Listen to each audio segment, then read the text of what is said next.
The Yawalapiti live in central Brazil, south of the Amazon rainforest. Today, they are celebrating the beginning of the Peki festival, which honors their fruit trees and hummingbird spirits. It's also the last event in their seasonal calendar of rituals.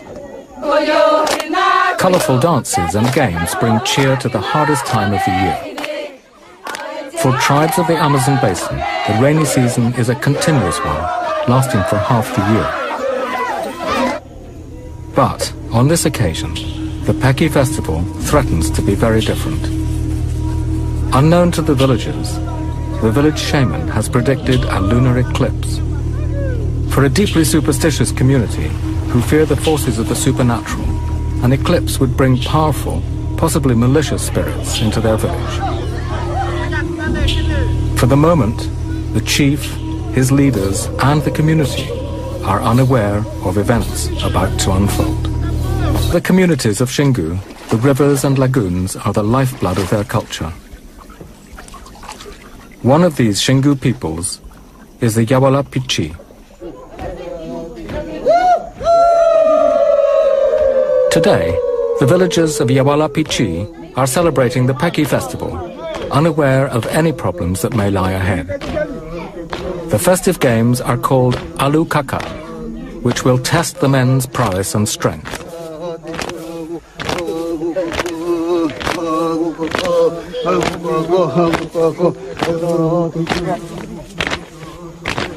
Before the women and children join in the game, the men follow a ceremonial approach to the courtyard in front of the men's hut. This is the most important space in the village because it's the place where their ancestors are buried.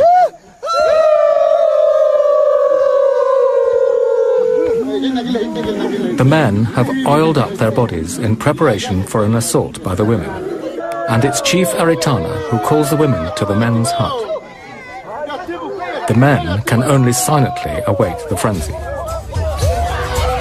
Women love the Alukaka games. It's one of the few times of year when control swings noticeably in their favor.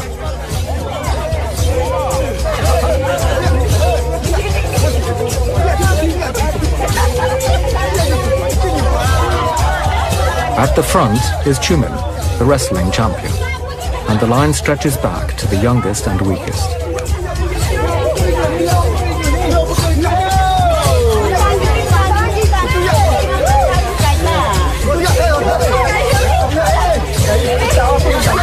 The rules of the game are straightforward. The women must break the line and tear the young warriors off, one man at a time.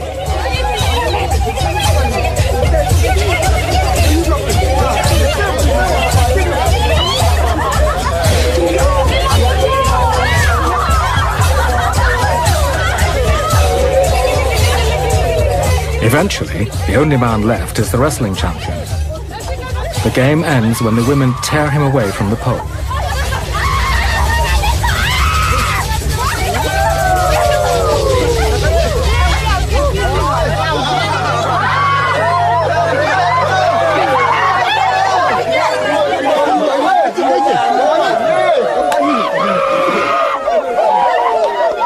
The games continue throughout the day, bringing a festive atmosphere to the normally hard-working community.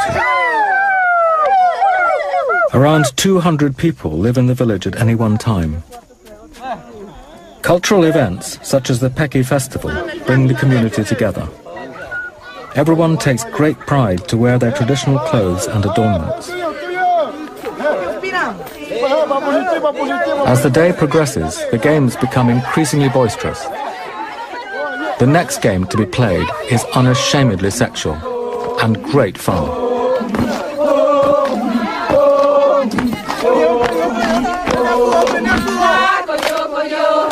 It's a game where genders are reversed. The women pretend to be men, who gang together to answer the taunts of their opposites.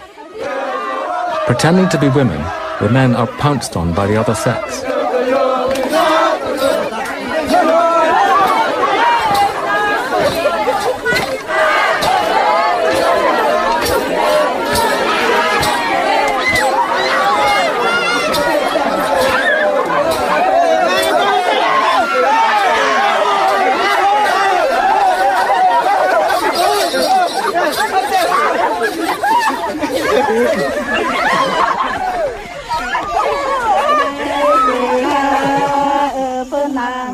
After the day's revelry, the village women go off to the river to bathe. Women bathe separately to the men, except when with their husbands or close family.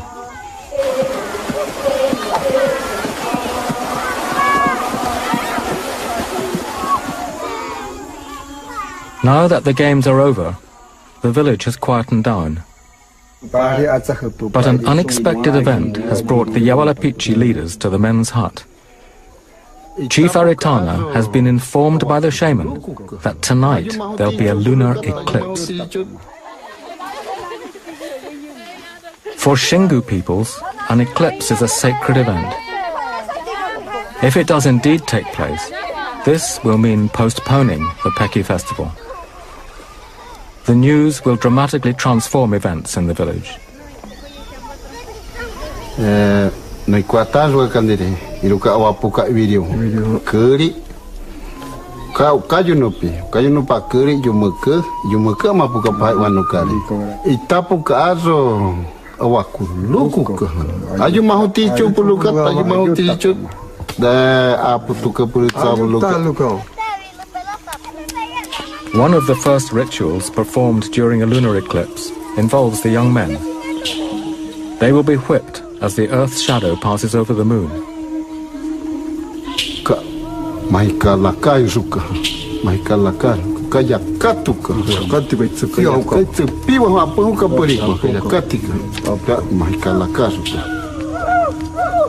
After the meeting, the men head for a small river on the other side of the village to bathe.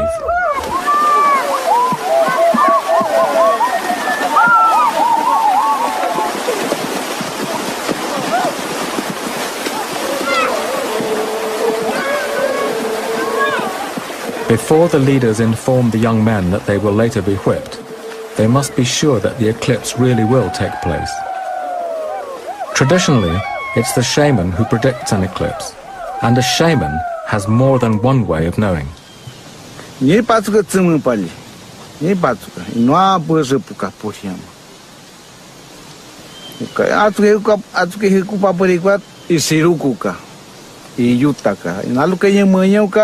Isiruka iyutabuka pamauki nala itsemuka pa uchika itsemu punyemuka paka uchina yata katubabuka itisi nyanya. There is another way that a shaman knows of a forthcoming eclipse. Animal behavior is affected by the moon. Though an untrained ear might not notice these subtleties, it's the skill of a medicine man to be aware of these natural signs. The name of the village shaman who predicted the eclipse is Aira. He fears the eclipse. The moon is a powerful creation spirit that will menstruate and even drip blood on the earth. Maitaya konepa, oyama vita ko maitaya konepa. Oh, kinikatuiteni penawa. Kinikatuiteni penawa wan. Yameko. Tiene katuiteni penawa na areko uri ko chagani pa obuku korina ewa piyemo ko iki kura ewa yameke piyemo ko iki kura ewa. If an eclipse does indeed take place tonight, the Yawalapiti believe that supernatural spirits will descend on their village. The spirits might bring illness, even death. Tiene katuitena ewa oyama aitarako. Era mueo koi pañemera ko o uhuau ameka o uhuau meka. Shortly before midnight, the eclipse begins. Chief Aritana has already called the young men to the men's hut for the rituals to begin.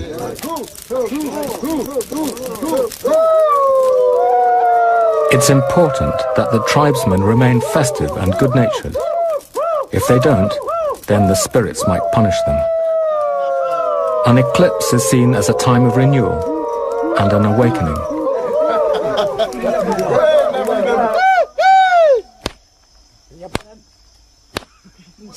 As part of this awakening, they begin beating young men in front of the invisible spirits. The spirits are not offended by laughter or jokes, only if they're forgotten or ignored.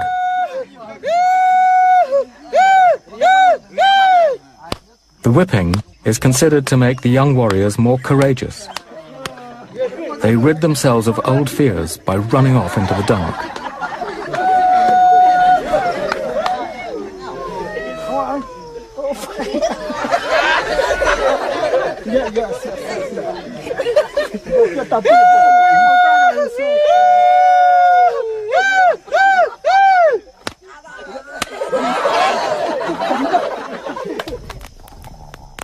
The eclipse has brought supernatural spirits into the village. The Yawalapiti respond by playing their most sacred instrument, the jakui pipes. It's taboo for women to look at these flutes, or even for them to be filmed. Throughout the night, their haunting sounds echo across the village from the men's hut.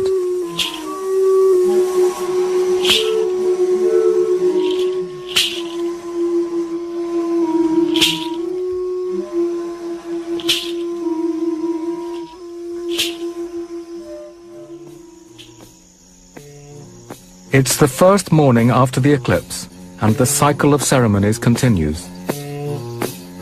A group of musicians awaken the village with their flutes.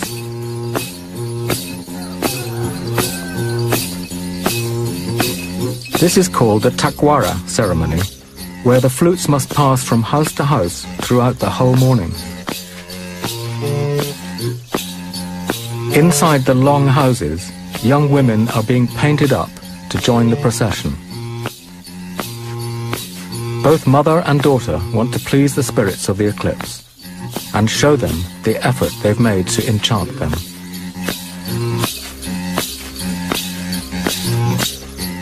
The flute procession continues along the ring of houses, heralding the day of the dances ahead. Grass fibres are tied in a girdle around the girl's waist. A short reed provides the final detail. It's alluring, and it shows off her feminine beauty.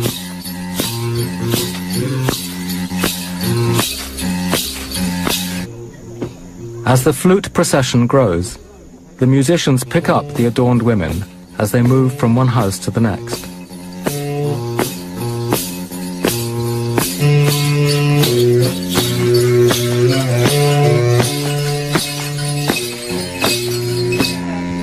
The women of the takwara stand with their backs to the flutes.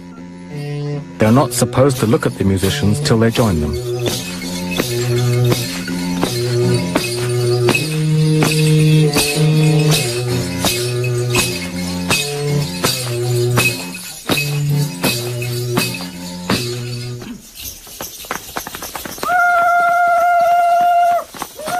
The next dance in the cycle of ceremonies is the tapanawarana.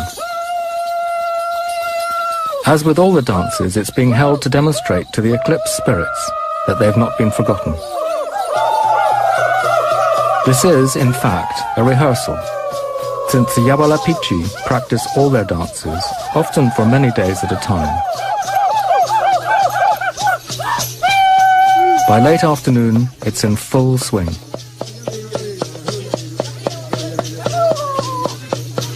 The drummer and singer keep time, which the dancers follow with their steps.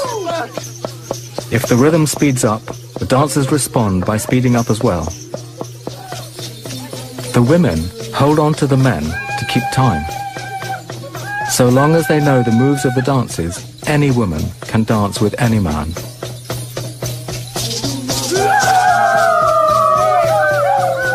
The whole dance tells a mythical story about spirits of the water world. The movements of the dance, especially the swinging of arms, symbolize fish swimming in water.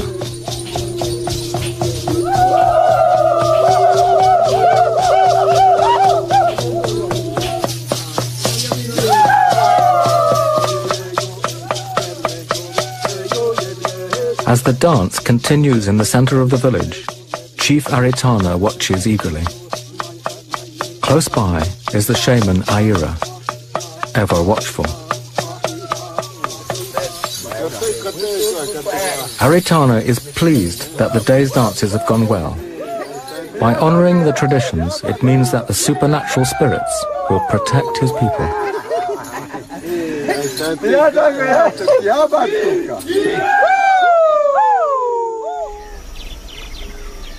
Dawn, on the second day after the eclipse.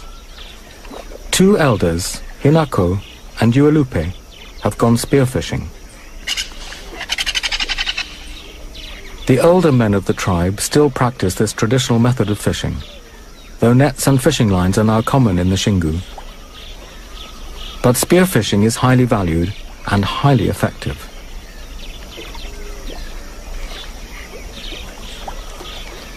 The arrows used for spearfishing have two prongs, giving the fisherman a better chance of hitting the slippery fish than a single point.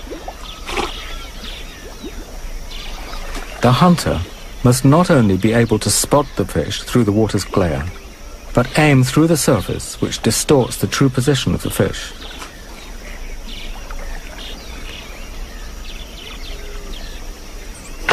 Hinako makes a strike. The arrow stays in the fish, allowing him to retrieve it.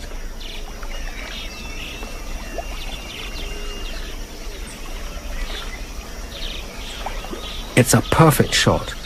But if he doesn't make sure the fish is dead, it might wriggle out of the canoe.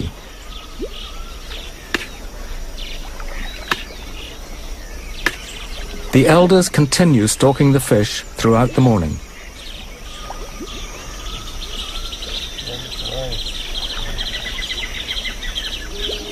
Yawalapiti fishermen know their environment intimately, especially where the fish hide at different times of day and in different seasons.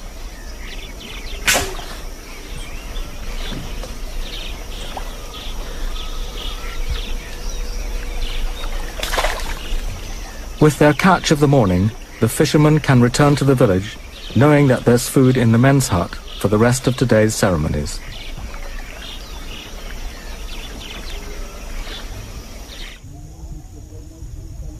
In the center of the village, Chumin, the champion wrestler, waits by the men's hut for the other young men to join him.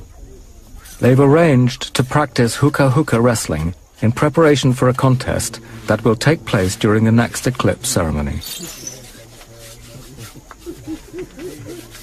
The young men are nervous. Wrestling matches are lively events where their skills will be on show for everyone to see. Training takes place on the sacred ground in front of the men's hut. Wrestling in the Xingu is known as hookah, after the taunting sounds the opponents make. These mimic the roar of a jaguar and are intended to frighten and intimidate. Winning is straightforward. Either grab both your opponent's legs or throw him on his back.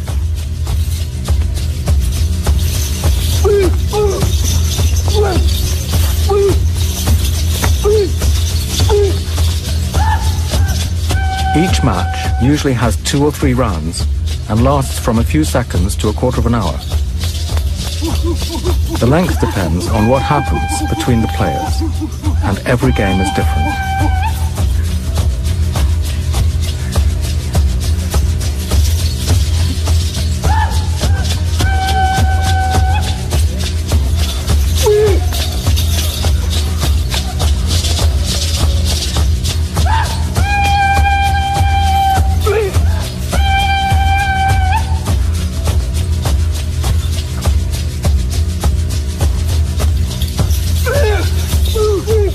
Every tribe wants a champion.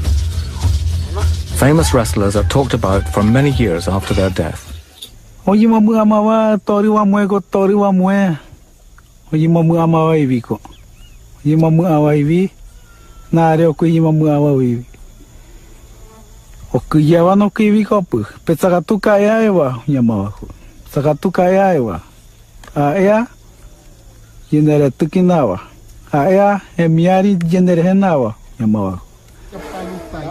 Although hookah wrestling is still popular with the Xingu tribes, the young men have discovered new sports such as football. Breaking away from tradition, women have also begun to wrestle, often to the amusement of the men. Today, there's even talk that the women might hold their own contest for the next eclipse ceremony. The villagers are also preparing for the next eclipse ritual, an exchange ceremony. In the heat of the day, the longhouses are the coolest place to be. They're made from wood and grass thatch and are larger than a passenger jet. Up to 40 people live in each one of these huts. Entire families of several generations all share the same space.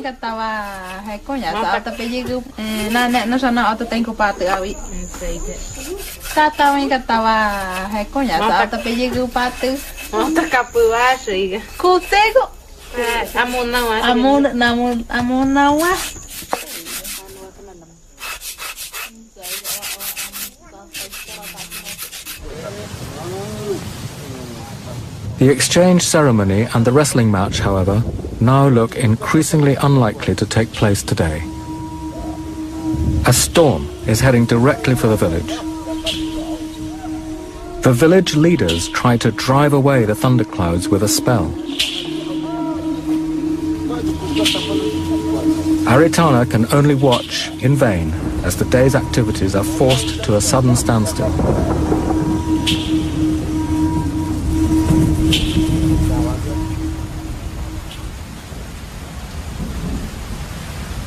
Far in the distance, the champion wrestler Chumin tries to brave the oncoming storm.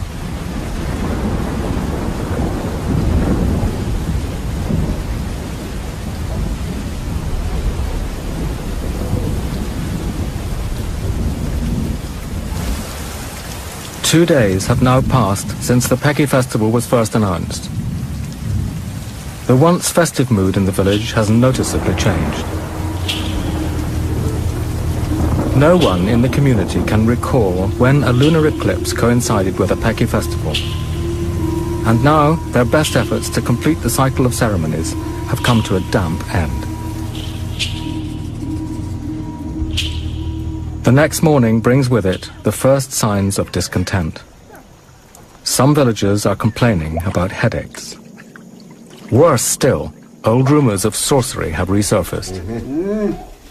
Chief Aritana is aware that problems are mounting, and it's his job to retain harmony in the village. Among Xingu Indians, even powerful chiefs have to respect the opinions of the village leaders and the community at large. Aritana has acquired a great reputation for his qualities as a leader.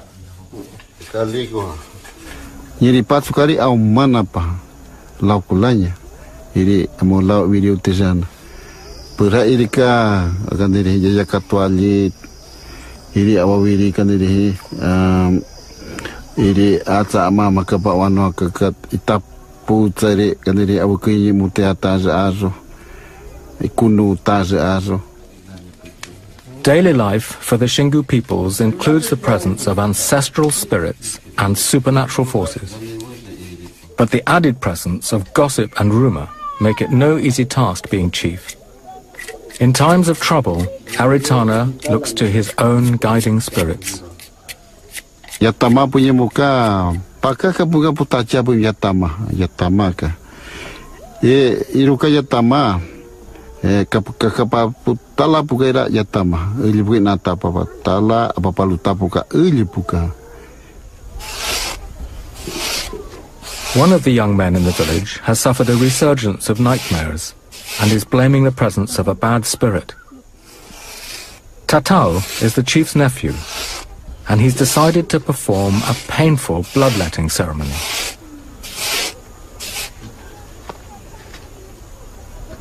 The scratching implement is made from sharp fish teeth. The teeth score the skin rather than cutting it, though blood is still drawn. Scratching is a healing ritual and is often only applied to their arms and feet. Today, Tatao has chosen to have his entire body scratched.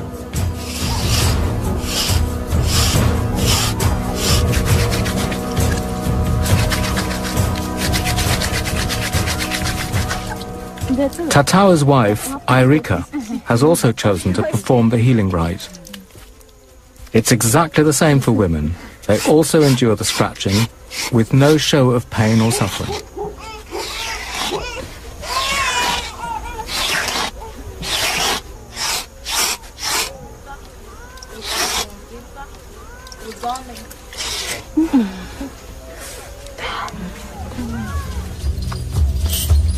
The chief has made his announcement.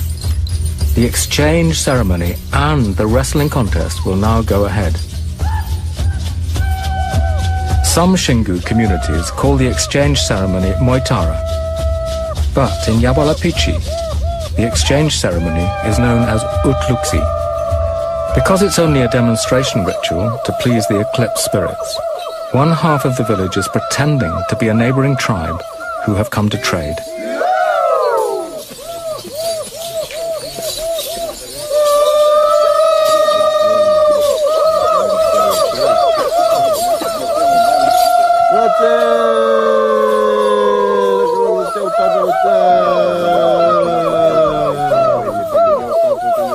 Traditionally, exchange ceremonies are a chance for neighboring communities to formally meet, gather news, and resolve any unsettled disputes.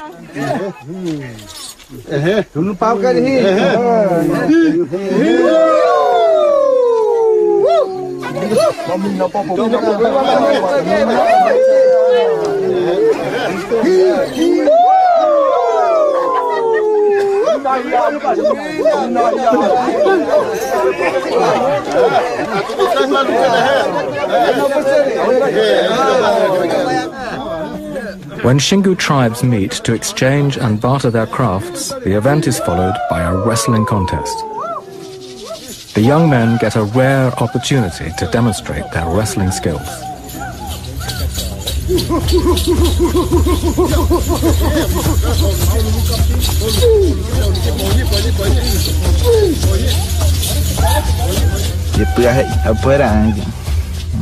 Jadi kepataran lah. Makaria ra makupotap. Ara mapo. Ipu aku hap. The biggest hookah contests are in fact held during a funeral ritual called a kuarup. But today, the eclipse ceremonies provide an unexpected chance to practice their tribal sport.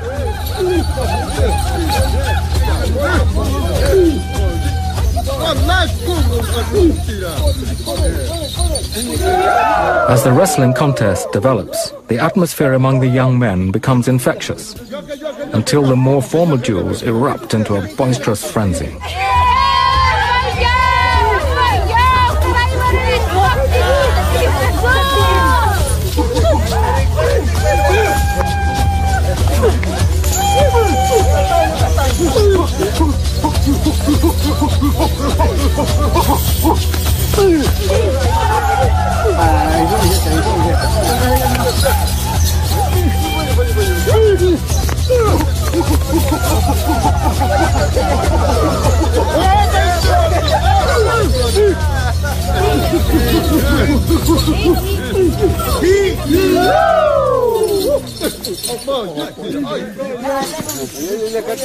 The excitement is not yet over. Before the day is done, the women will also hold their own wrestling contest. Takan, the organizer of the women's wrestling, is first into the ring.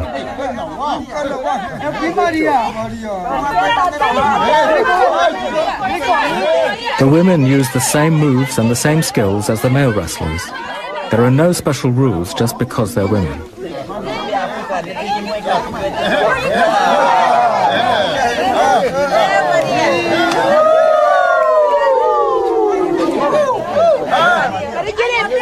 Irika, from the same household as Takan and Anna, now enters. Although shy, she's got a reputation for being a formidable wrestler.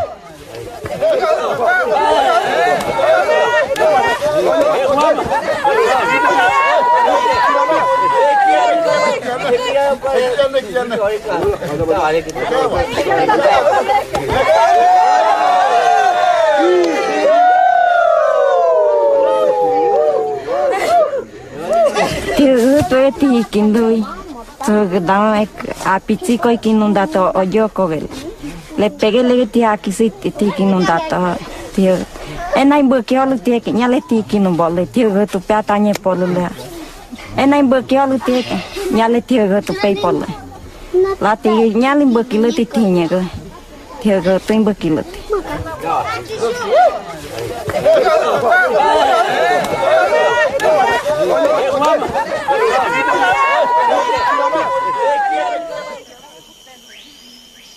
The next morning, life returns to its normal pace.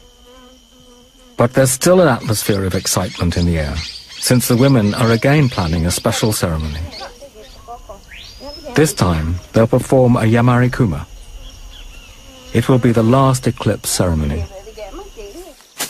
First, manioc needs to be harvested. This important vegetable is central to the survival of the community.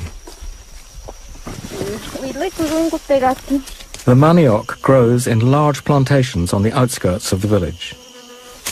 The plants quickly grow into tall bushes, but it's the roots they're after.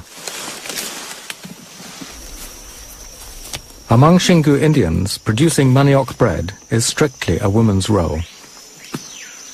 Yawalapiti kunyaram maanwara de data ya iwia de rua ore momu atame ko menyoronu ikami awar motsu ya eje pram de kami engite neram de menyu hera uwa ko nitram de kami hera uta ko ha vitara are uruwa kura. Because of their skills in transforming vegetables into bread, women are at the heart of the community's daily survival. If no one brings fish back from the river, at least there'll be bread on the plate. Making that bread is a skillful task. The women make it look easy, but it's only because they've been doing it since childhood. The first stage of bread making is to scrape the tough outer skin of the manioc. Then the vegetable has to be squashed to a pulp and sieved.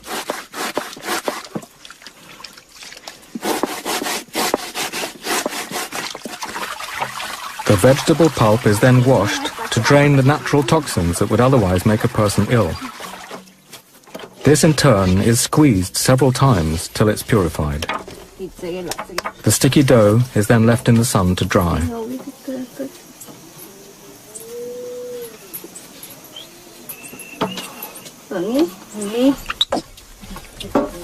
Dried manioc flour is called beju, which is cooked on a wide clay plate over the fire. The gluten in the beju is sticky enough to hold the bread in one piece.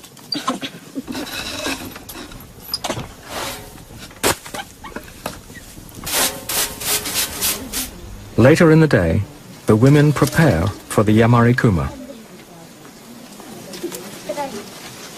The Yamari Kuma is a special ceremony performed by women in all the Xingu communities. During the dance, they'll look their most beautiful, and it will take many hours for the women to prepare the adornments.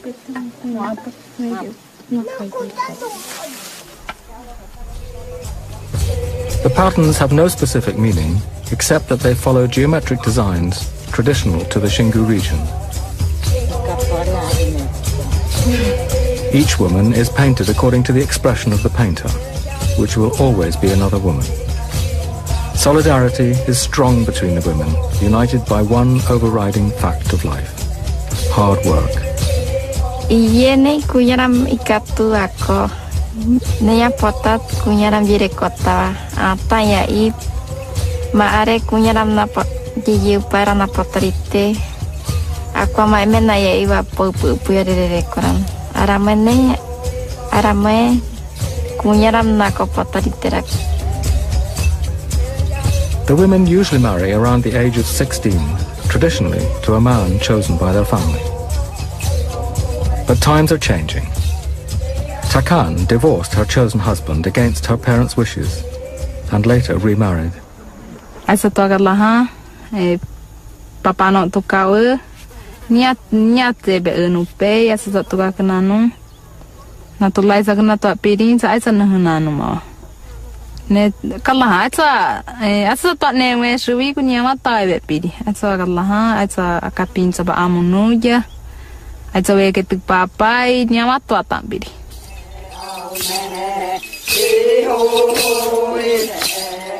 At the end of the afternoon, the Yamari Kuma begins.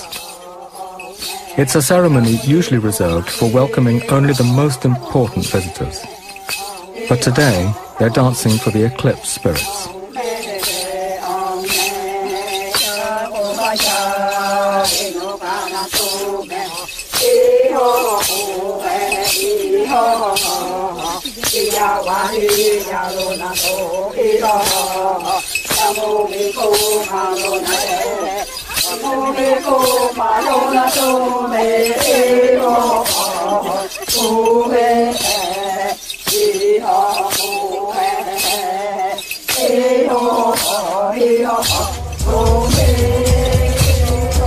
During Yamari Kumas, women are allowed to don the headdresses usually worn by men. The dazzling colours of the headdresses come from birds such as toucan, from which the name of the whole tribe Yawalapiti derives.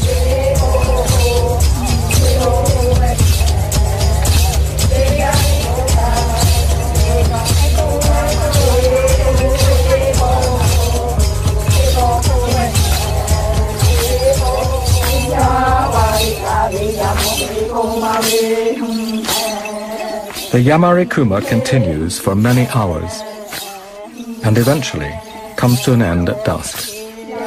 The eclipse ceremonies are over.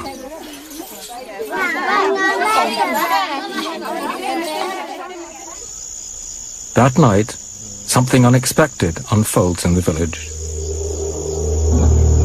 Just when they thought their problems were over, there is talk of sorcery. Shortly before nightfall, an incident took place.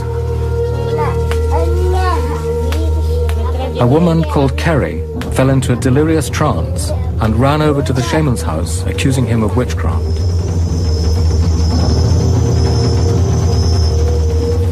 Four days earlier, the shaman predicted that something bad would happen.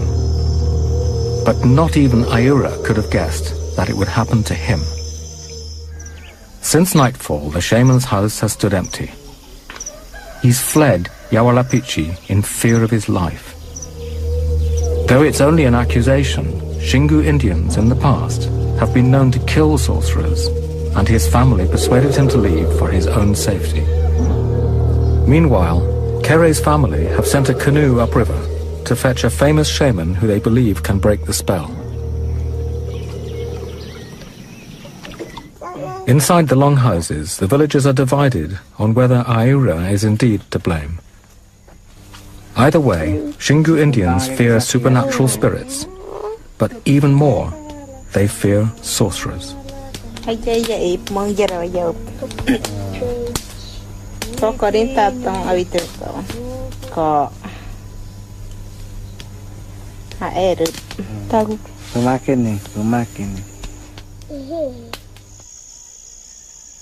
Before dawn, the renowned shaman has already arrived and begun the healing ceremony.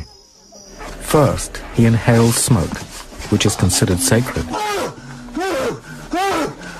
There's no narcotic in the cigar, and the trance is self-induced. Nevertheless, it's the gift of a healer to be able to quickly slip into another state of consciousness. The healing ritual is by nature intense. The medicine man is fighting black magic.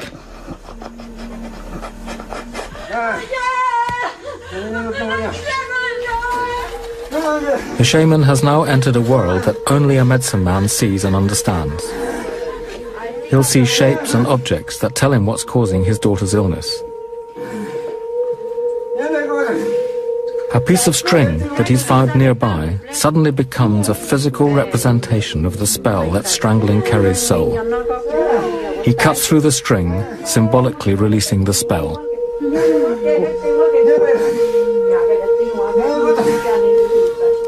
Smoke is associated with the spirit world and a constant part of the healing ritual. Kerry now relies on her father to remove the power of the sickness through hands-on contact.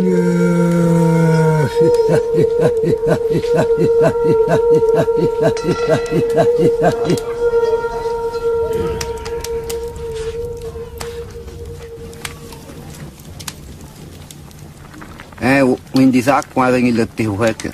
Pigliaga che. A quando il hueke. Ige ha nyai konta ho kupe ha tui puru. Nyai konta ho kupe a quando il lotte he tutti la macchina e i puri gagno che lotte ha.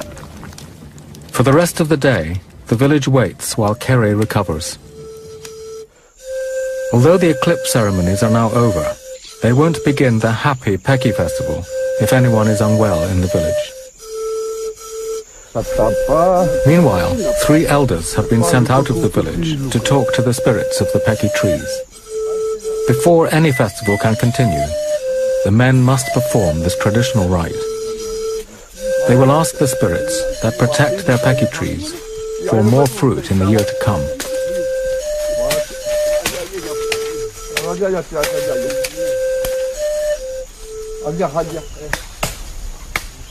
The next morning, with the festival back on the agenda, some of the Yawalapiti men have gone to the swamp.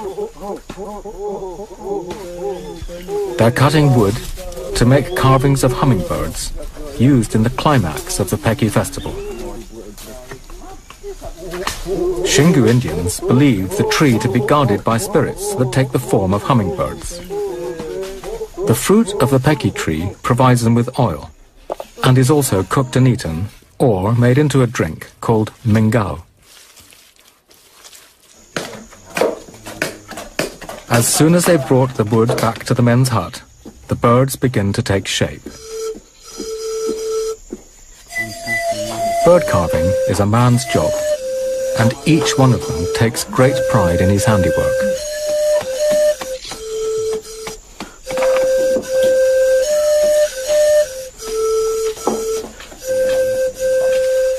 Once the carvings are ready, it's time to bring the hummingbirds to life with decoration. The Yawalapiti use the juice of a wild fruit called urukum to get the red color.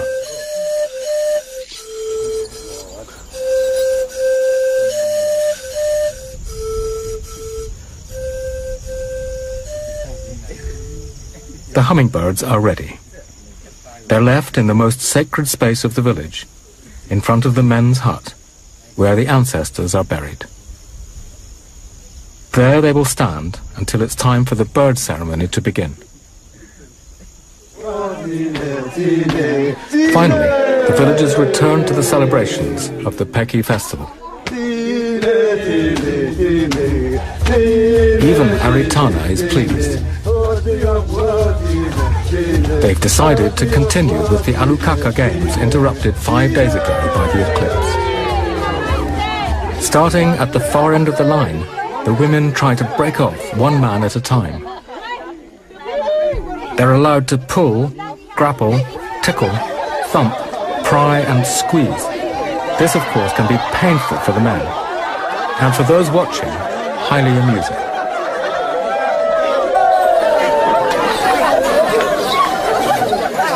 Soon, the line will be down to one man, Chuman, the champion wrestler. He must resist all the women together.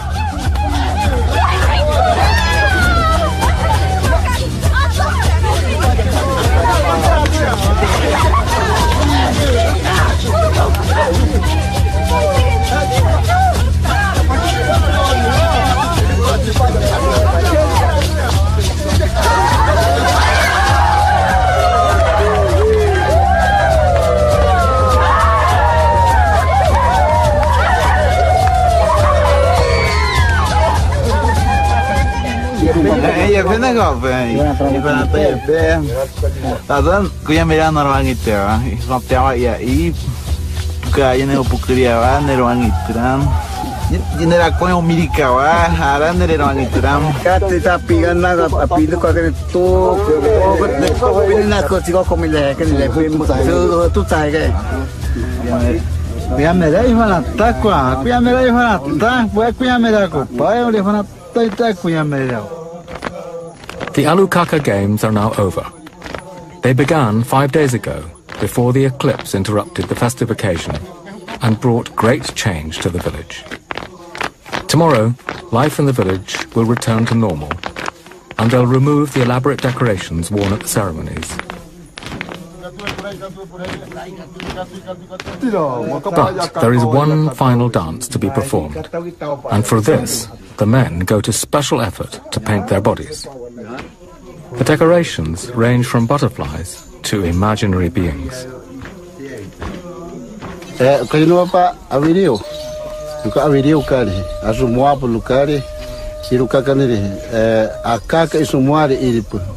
Pauka azuri he wasumwa toke tapo.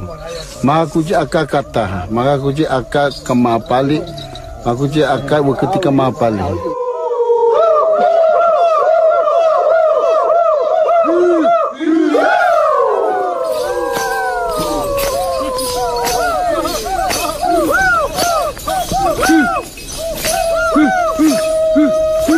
The dance of the Pecky Birds is the grand finale of the festival. Inside the long houses, the women wait to join the procession.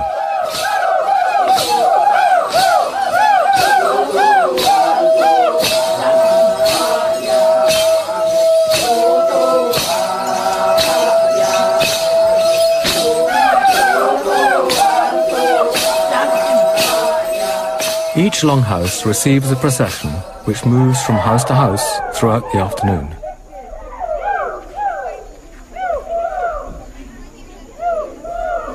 Semua lit mana tak kawan punya terkinat kayu nak katakan diri ini aja mahu tijo tikutakina kata yatama ka itapa kata azut ini katakan diri yatama kayu nupa kata yatama no mace tisanuka yatama tawa kata kayu nupi malua pa magau ka semua ali wakar pa magau kari semua ali wakar pukari nyirukari junu papa tapu pukari aso ihe petua pukari ka itse pukaira.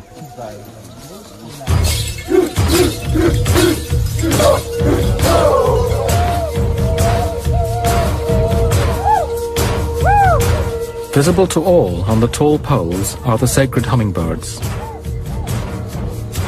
The Yawalapiti believe that they are carrying the hummingbird spirits around the village.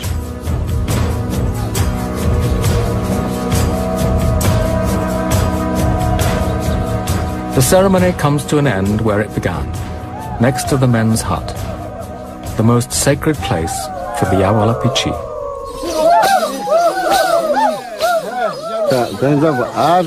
Azuka ali Yawalapiti ka azupo. Yawalapiti nyeri tibulu kali azupo. Nyeru kali iruka wazata bukali azumua.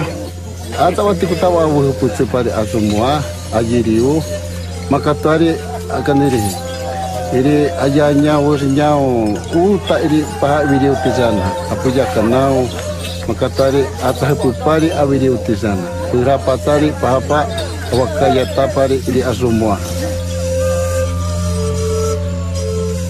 The elders take the hummingbird carvings, which they believe still contain the living spirits, away from the village. Once they reach the Pecky tree groves, they will rest them against the trees and return home. Hopefully, the spirits will be satisfied by their ceremonies and rituals, and will bring them a bountiful harvest in the year to come.